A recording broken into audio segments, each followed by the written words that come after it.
Good morning. Here we are back into FamilySearch. Today we are going to look at the to-do list and how it's really helpful to use them. So I use a to-do list when I come across a task that needs to be looked at that's going to take a little time, and I don't have time to do it right there, but I don't want it to get lost. And so I put it in my to-do list, and that way if I come back in a few days or a few weeks, I can look at my to-do list and see where I left off and what I need to work on. So to find your to-do list, you're going to sign into FamilySearch, and you're going to scroll down past the recommended tasks and past the recent people that you viewed. And here is my to-do list. I'm going to take that one off. So on the to-do list, you can see that I have two. And this one is a memorial on Find a Grave that I have to go check the headstone against the FamilySearch record. And this one is a census that I have to check out and see if it works with my family. So for today, I'm going to go up to this guy, Frank, and I'm going to check in his hints. He has a couple different hints. So it sounds like he needs some work, and I'm going to click on his name, and I see that he's got a lot of issues with his temple ordinances, and that's probably related to the fact that he doesn't have any of this information. So I'm going to click on person, and that's going to take me to his individual record.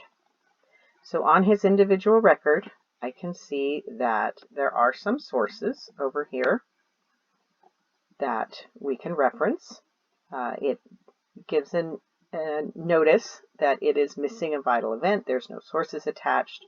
This is kind of a thing that FamilySearch says that, these are important and you need to pay attention to these.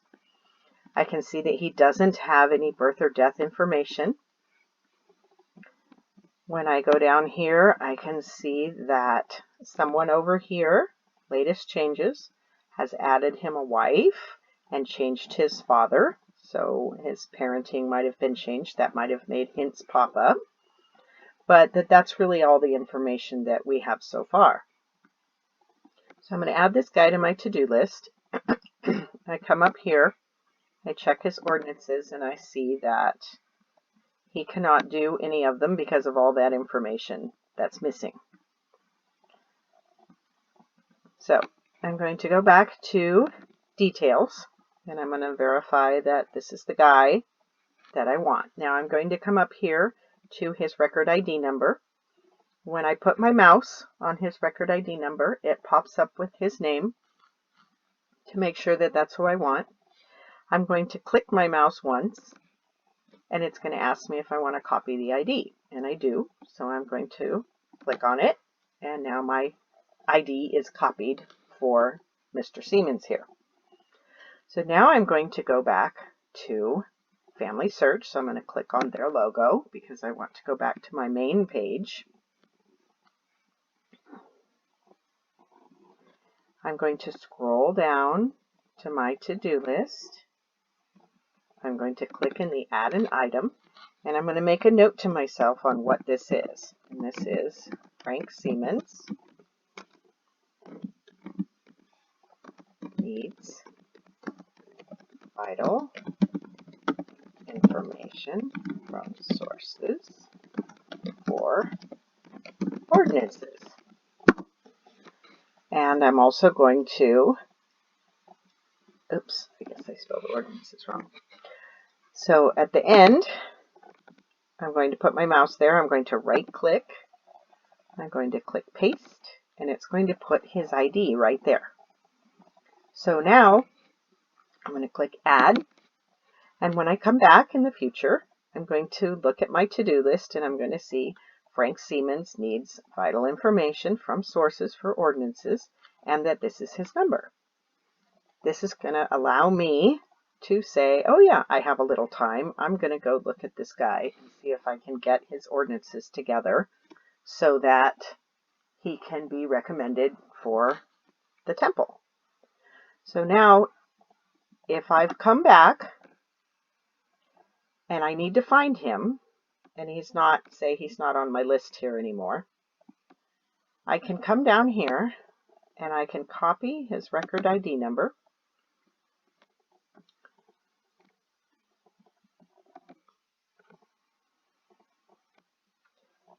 So I'm going to copy his number. I'm going to highlight it, and I'm going to right click, and I'm going to say copy. And then I'm going to click that so that it keeps it, because if I need to get rid of it, I can click it here. If I want to check off that it's done, I can click here. I'm going to go back up here. I'm going to come over here to search. I'm going to click on search, and I'm going to come down to family tree, because I want to search for this guy in my family tree. So it's going to take me to a new page, and this page is looking up people in my family tree. Now you can look them up by name, and you can put all the information in that you know for it to find. So even if you don't have all of the information, you can put in what you know and see if they can find it.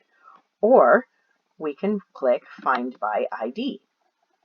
Now I come to this box and I right click and I say paste, and it's going to paste Mr. Seaman's ID. Now I click Find, and there he is.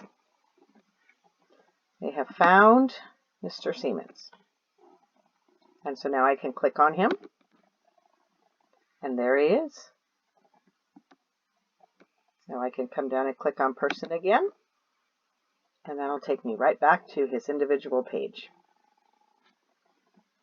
So that's how you can make notes on your to-do list in FamilySearch, and how you can go back and find someone with their record ID to help them out with their information. Hope this has been helpful. Until next time, happy Sunday.